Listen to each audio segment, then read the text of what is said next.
Sein Leben ist massiv bedroht. Er steht unter Polizeischutz, jede Sekunde des Tages. Und dennoch will er sich nicht verstecken, der deutsche Autor Hamed Abdel-Samad. Ich habe es zu tun mit der schlimmsten Sorte von Killern, von Menschen, die auch andere Menschen getötet haben.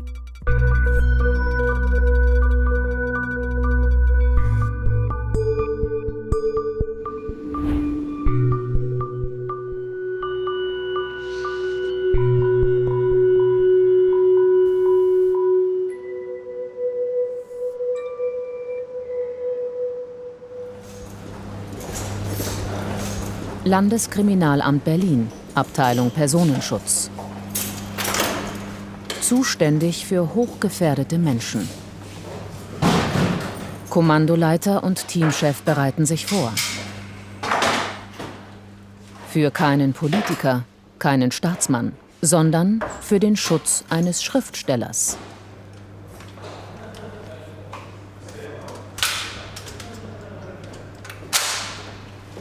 Und alles gut? Sehr schön. So. Bist du soweit, oder? Ich bin soweit, meine Mama. Durchaus. Also. 2 Personenschützer der Polizei. Wir werden ihre Namen nicht nennen können. Ein eigenes LKA-Team schützt Hamed Abdel-Samad.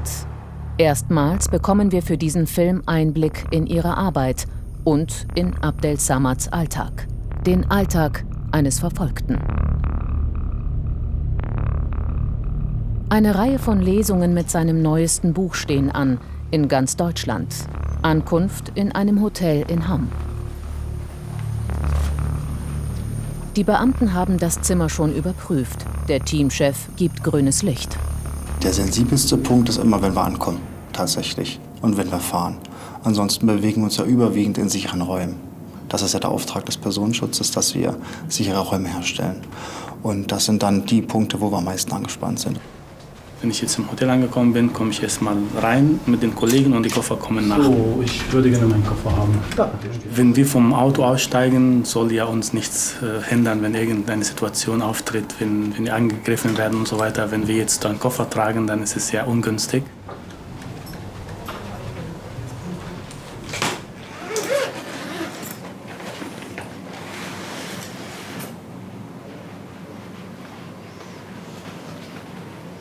Was ist das für ein Ritual mit dem Kissen? Kein Ritual, ich kann nur, da ich selten irgendwo, also da ich ständig in Hotels schlafe, da brauche ich so etwas, was immer permanent bei mir ist. Und ein Kopfkissen, das ist immer wichtig. Ich kann nicht in den Hotels Kissen oder mit den Hotelkissen dann gut schlafen. Deshalb trage ich immer ein Stück zu Hause mit. Das hat mir mal eine Besucherin meiner Veranstaltung gegeben. Ein Schutzengel, dass mir nichts passiert. Das habe ich immer dabei.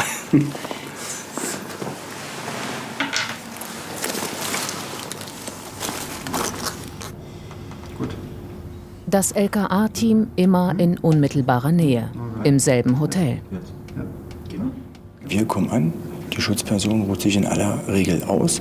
Wir werden uns zur Einsatzbesprechung zurückziehen, bereiten uns auf den Abend vor, werden im Sinne eines Vorauskommandos schon mal den Veranstaltungsort überprüfen, Kontakt mit dem Veranstalter aufnehmen und uns dann halt selber auch noch mal vielleicht für einen Moment frisch machen, ein bisschen was essen.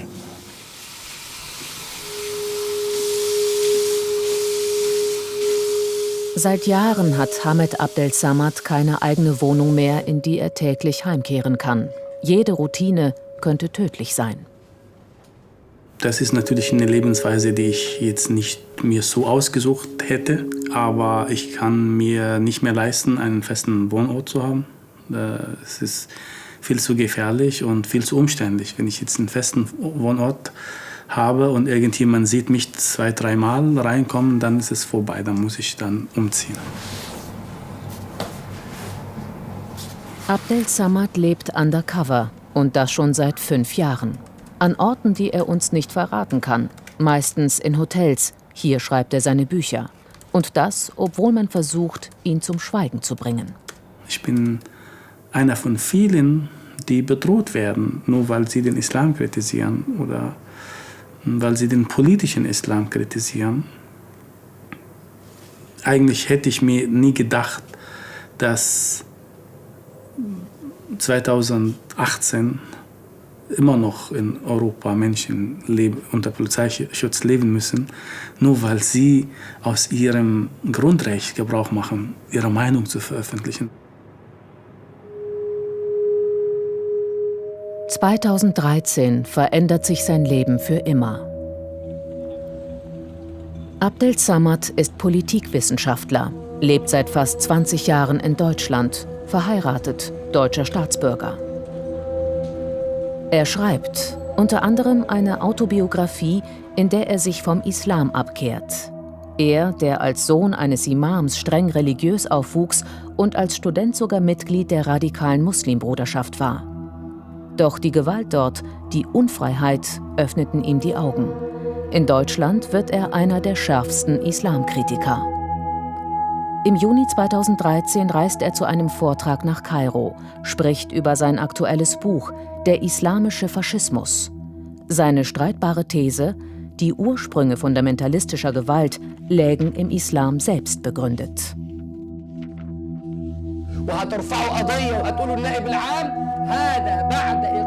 Am nächsten Tag im ägyptischen Fernsehen. Mordaufruf eines Religionsgelehrten. Fatwa im Internet. Auf seiner Stirn die arabische Aufschrift Wanted Dead. Abdel Samad ist zum Abschuss freigegeben. Seitdem schützt ihn der deutsche Staat. Dieser Schutz wurde ihm angeboten. Die Bedrohungslage ist bis heute akut, auch von Seiten deutscher Salafisten.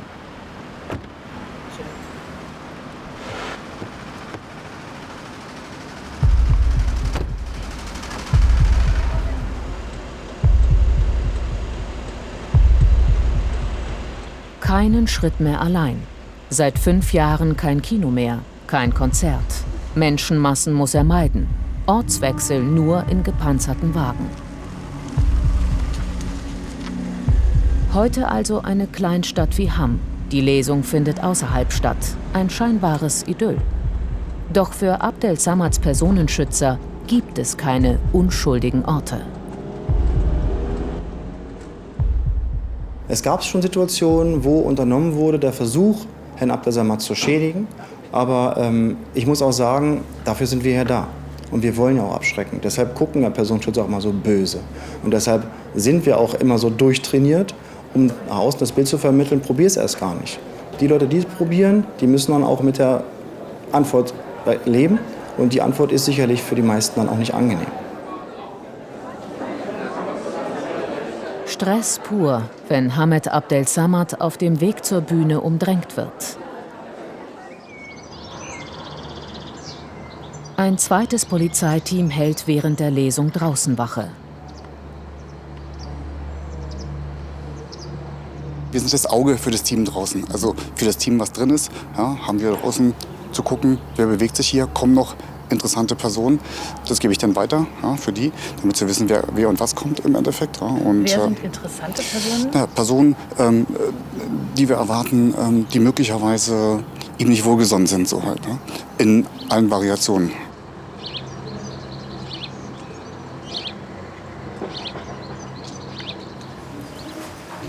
Am nächsten Morgen im Hotel. So, ganz kurz. Rudi? Der Kommandoleiter bespricht die Strategie für die Abreise. Ole kommt gleich runter mit Mikro und Abdel. Dann gibt es hier unten noch eine kurze Situation. Anschließend fahren wir ab. Wir fahren mit einem Blauen, den machen wir aufs hintere Fahrzeug. Mikro fährt vorne mit dir. Rudi und ich, wir fahren hinten. Okay.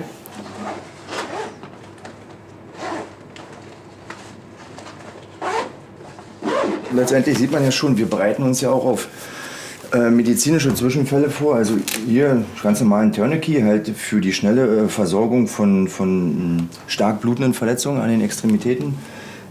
Was immer wichtig ist, ist Licht. Ne? Also du hast jetzt hier die Möglichkeiten, verschiedene Modi einzustellen. Licht ist immer wichtig bei uns. Hier ist noch ein bisschen Universalwerkzeug dran. Ein paar Handschuhe, ein paar Pflaster da drin, ne? Falls sich mal irgendwie jemand verletzen sollte. Ein bisschen Klebeband. Und das war's eigentlich schon. Jeder hat so seinen eigenen Rucksack, den er halt gepackt hat. Und den führen wir halt mit. Mit dem Schlimmsten rechnen, jederzeit. Einige Beamte begleiten Abdel Samad schon seit 5 Jahren. Also aus meiner Sicht ist es eine Schicksalsgemeinschaft. Also es ist jemand, der bedroht ist, weil er Bücher schreibt. Und der Staat stellt ihm dann Menschen zur Seite, um ihn zu beschützen. Und plötzlich werden auch die gleichen Personen selber bedroht. Solange sie bei mir sind, sind sie auch bedroht.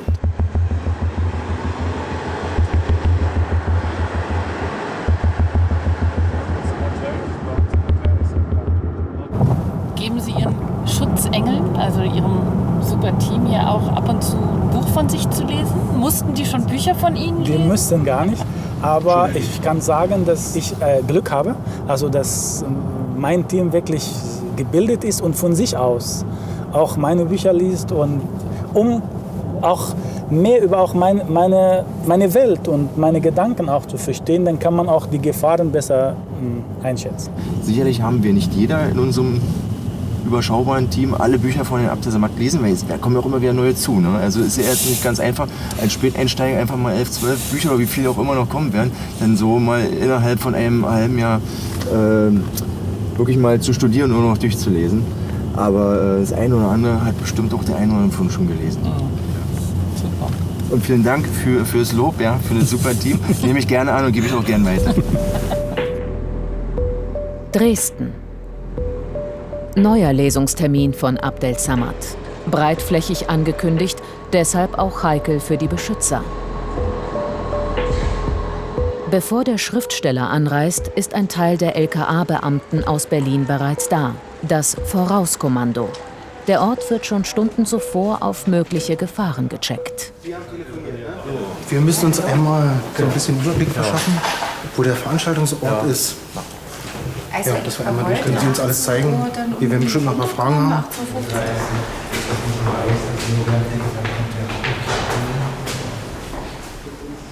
Bestuhlt ist für 300. Okay, gut.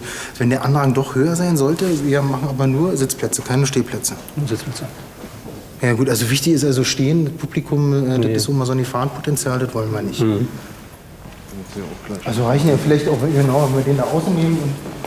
Ist da auch noch ein Stuhl? Lass zurück doch stehen, nicht da vorne, das reicht alles, denke ich. Ne? Oder wollen Sie vorne sitzen? Ja, also hier, ja, so vorne mit Blick ins Publikum, das wäre schon super. Wir würden uns so ein bisschen dann praktisch so die Bushaltestelle noch ein bisschen schlauchen. Noch jemand erwartet Hamid in Dresden. Markus, ein langjähriger Freund. Er kennt den Schriftsteller seit dem Studium in Augsburg. Er ist einer der wenigen, die so mutig sind, ihn in der Öffentlichkeit zu treffen. In diesem Café wollen sie sich gleich sehen. Es ist immer so ein bisschen aufregend, weil es sind ja schon immer echte Unterbrechungen auch. Und dazwischen ist gar nicht so viel Kontakt eigentlich. Also ein bisschen Neuanfang ist es immer, aber irgendwie ist es dann doch auch immer wieder so, wie es... Also es ist schnell wieder ganz viel Vertrautheit auch da. Seit es diese Fatwa gibt oder dieses Todesurteil, wenn man es so nennen will, ist unser Kontakt auch wahrscheinlich auch dadurch, ist er einfach, weil er sich nicht mehr so frei bewegen kann, hat sich eingeschränkt auf jeden Fall. Also es gibt kein, ich besuche dich mal eben, gibt's nicht mehr. Das Vorauskommando checkt jeden Termin, selbst die privaten. Sie wissen, dass Markus hier wartet.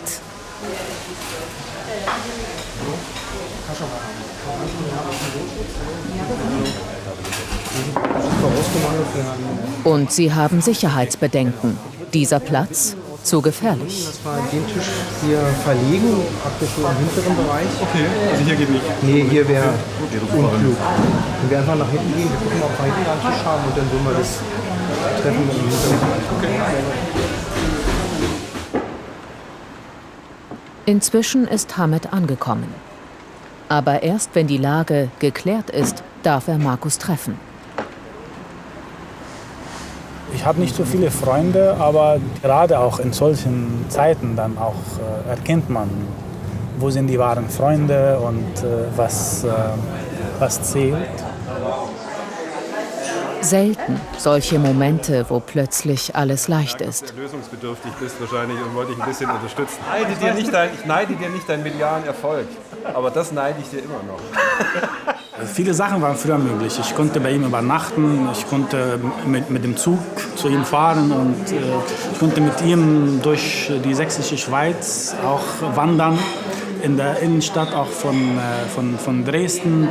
Wir haben mal bei einem Volksfest in Erfurt zusammen Gitarre gespielt auf der Straße und gebettelt und das hat Spaß gemacht. Das alles kann man heute natürlich nicht mehr machen.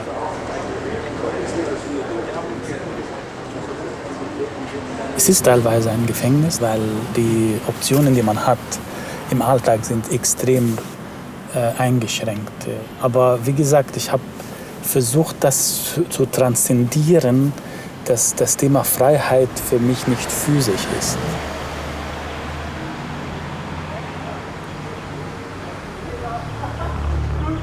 Zwei Stunden später am Ort der Lesung der Dreikönigskirche. Die ersten Besucher sind am Haupteingang. Man ist neugierig auf den prominenten Islamkritiker, der heute über Integration spricht. Während sich der Vortragssaal füllt, wird der Schriftsteller über einen Nebeneingang eingeschleust.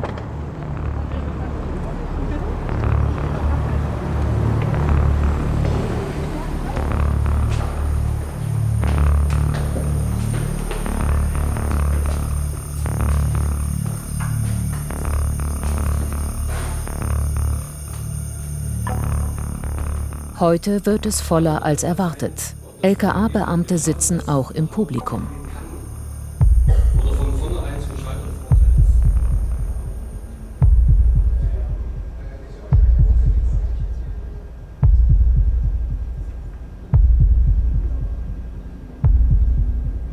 Wenn man so eine Lesung hat oder einen Vortrag, da kommen so viele Leute mit vielen Erwartungen, auch mit vielen unterschiedlichen Energien. Manche davon haben auch negative Energien und ich muss mich dagegen auch schützen. Jedes Mal, wenn ich zur Bühne gehe, wird mir bewusst, auch die Beamten befinden sich in der gleichen Lebensgefahr wie ich.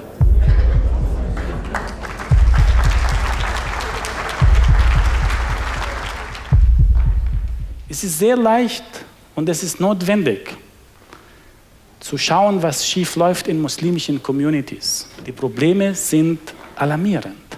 Aber wir müssen insgesamt schauen, was in der Gesamtgesellschaft schief läuft. Wie geht die Politik mit dem Thema Immigration und Integration um?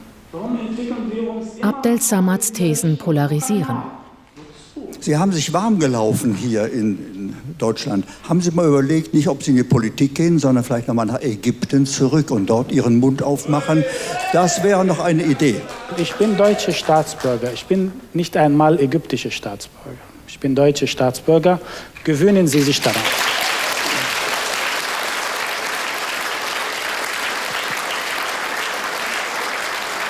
Die Lesung endet friedlich. Zum Schluss signiert er wie ein ganz normaler Autor. Doch nichts mehr in seinem Leben ist Normalzustand. Für viele ist Abdel Samad ein Hoffnungsträger, weil er für einen aufgeklärten Islam kämpft. Diese Momente geben Kraft und der Trubel lenkt ein wenig ab.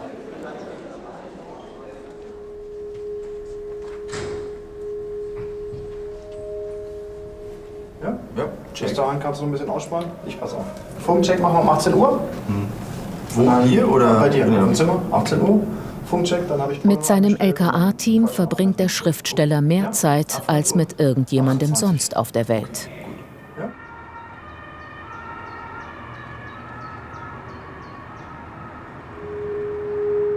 Was ist mit Familie? Was mit Partnerschaft? Man hat gemerkt nach der Bedrohung, dass ich mich nicht verändert habe, im Gegenteil. Und dann dachten sie, okay, wir suchen nach seiner Familie. Und dann hatten sie versucht, meine Frau zu googeln und sie zu verärgern. Und deshalb prinzipiell rede ich jetzt nicht, was für eine Situation oder wo sie ist und alles. Das wird auch keiner wirklich herausfinden können. Aber Sie können nicht zusammenleben? Das geht nicht. Und die Familie in Ägypten? Seine Mutter ist alt. Er hofft, sie irgendwann noch einmal zu sehen. Meine Mutter hat Angst, klar. Ich meine, sie ist auch weit weg. Sie hat mich gebeten, das Buch nicht zu veröffentlichen, auch der islamische Faschismus. Und das war das erste Mal in meinem Leben, dass ich eine Bitte von ihr nicht nachgehen konnte. Es fiel mir sehr, sehr schwer. Das Problem ist, diese Leute werden nicht zufrieden, wenn ich kein Buch schreibe, wenn ich schweige. Sie werden zu anderen Kritikern gehen, die noch milder in ihrer Ausdrucksweise als ich. Und sie wollen auch sie zum Schweigen bringen. Das ist die Natur der Fundamentalisten. Sie wollen nur ihre Stimme hören. Sie wollen keine einzige Stimme hören, die von ihrer Vision abweichen. Und ich konnte das nicht.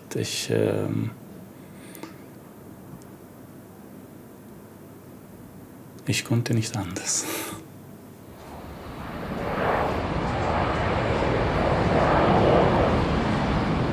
Frankfurt. Abdel Samad kommt am Flughafen Rhein-Main an, darf nicht einmal allein fliegen. Anweisung des LKA. Mit dem Flugzeug reist ein bewaffneter Beamter. Am Gate ein Verstärkungsteam der Hessischen Landespolizei. Menschenmassen. Unübersichtliche Situationen.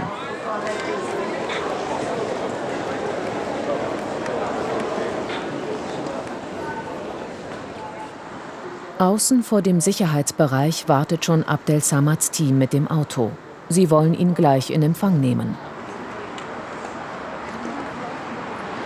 Wenn man sich gerade an Örtlichkeiten wie im Flughafen befindet und mit ihm auffällt, da wird er regelmäßig erkannt und nicht jeder Mensch, der freundlich auf ihn zukommt, muss auch freundlich sein. Diese Erfahrung haben wir auch schon gesammelt mit Herrn Abdel Samad. Der Begleitpolizist lässt seine Schutzperson nicht eine Sekunde aus dem Blick. In den schwarzen Boxen Waffen. Abdel Samads Gepäck kommt ganz zum Schluss. Ja.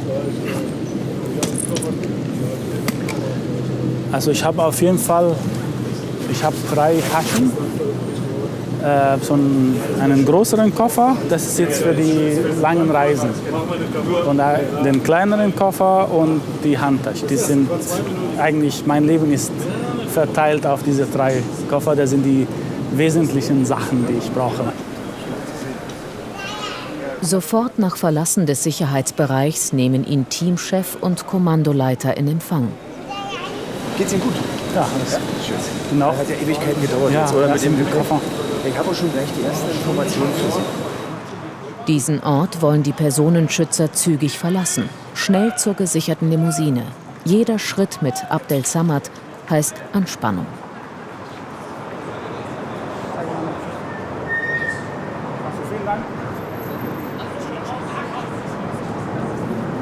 Der Kommandoleiter ist froh, wenn der Autor wieder im geschützten Wagen sitzt. Ein Arbeitstreffen wartet.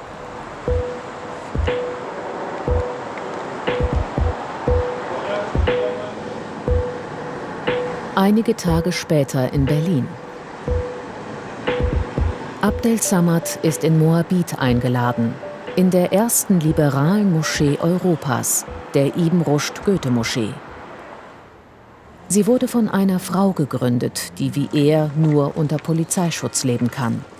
Wie er kämpft auch sie für einen aufgeklärten Islam. In diesem muslimischen Gotteshaus dürfen Männer und Frauen gemeinsam beten. Hier predigen Frauen. Und sie selbst ist Imamin, die Berliner Anwältin Seyran Ateş. Selam, hallo. Herzlich willkommen. Gut, geht's dir? Danke. Das gleiche LKA-Team schützt auch Seyran Ateş. Herzlich willkommen. Hier ist Hamed. Ihr kennt ihn. Beim Brunch treffen sich Muslime und Nicht-Muslime. Offenheit, Dialog. Die Moschee finanziert sich durch Spenden. Scherzhaft sucht man nach neuen Mäzenen. Setzt du dich dahin? Von den marokkanischen Millionären, den türkischen Millionären, den habe ich vergessen, den ägyptischen Millionären. Vielleicht kennst du ja welche. Ja, ich kenne welche, aber die hassen mich. Aber ich bin mir sicher, dass es auch Millionäre gibt, von Marokko bis Indonesien, die das toll finden, was wir machen. Seyran Ateş war 21, als sie einen Mordanschlag überlebte. Seit der Gründung der Moschee steht sie wieder unter Polizeischutz. Dieses Leben unter Personenschutz ist für viele Menschen etwas, was sie sich nicht vorstellen können, weil sie das als eine extreme Einschränkung ihrer Freiheit empfinden. Ich sehe es eben andersherum. Ich sehe das, die Möglichkeit einer Freiheit. Und das Land schützt uns dafür, dass wir unsere Arbeit machen können. 500 Meter zu Fuß, mal Luft schnappen, aber nie allein. Hier ist halt viel Bewegung, viele Radfahrer, die auf dem Gehweg fahren, viel Fahrzeugverkehr, viele Cafés am Straßenrand. Hier, wir laufen unter den Balkonen lang. Jederzeit kann irgendjemand, selbst wenn es nur ein Eimer Wasser ist, der von oben kommt, ist trotzdem unangenehm. Also entspannen kann man nie. Also wir sind heute Abend entspannt, wenn er in seinem Bett liegt und wir mit allem durch sind. Dann können wir uns entspannen. Aber zurzeit müssen wir schon blickig sein. Die Absurdität solcher Situationen ist den beiden Schützlingen bewusst. Jetzt haben wir noch mal eine extremere Situation, die außergewöhnlich ist.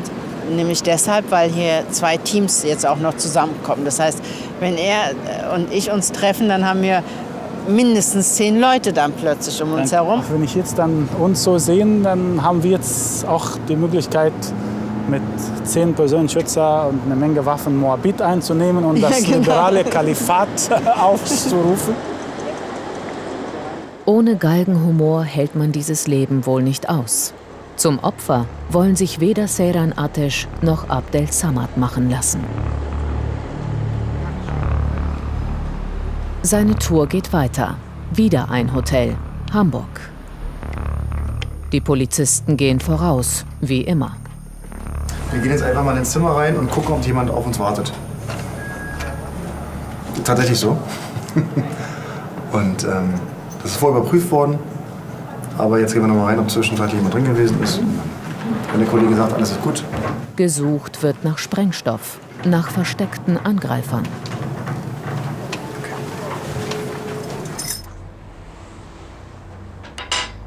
Fragmente eines Zuhauses, das es nicht mehr gibt. Abdel Samad ist ein Nomade, erzwungenermaßen.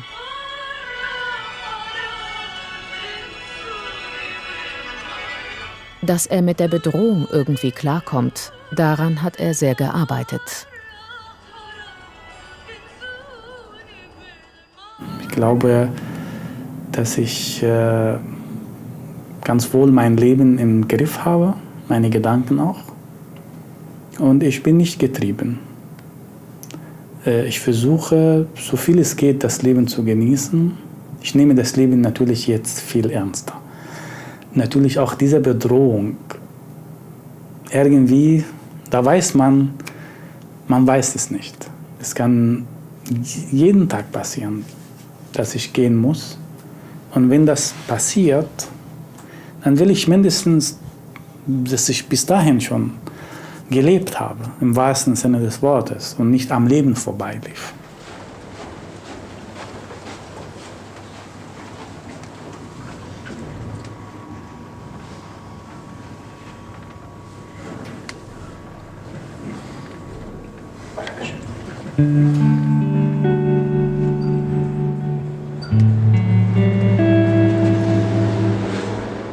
Ein Gefangener seiner Situation, aber frei in seinen Worten. Hamed Abdel Samad weiß, wem er das auch zu verdanken hat.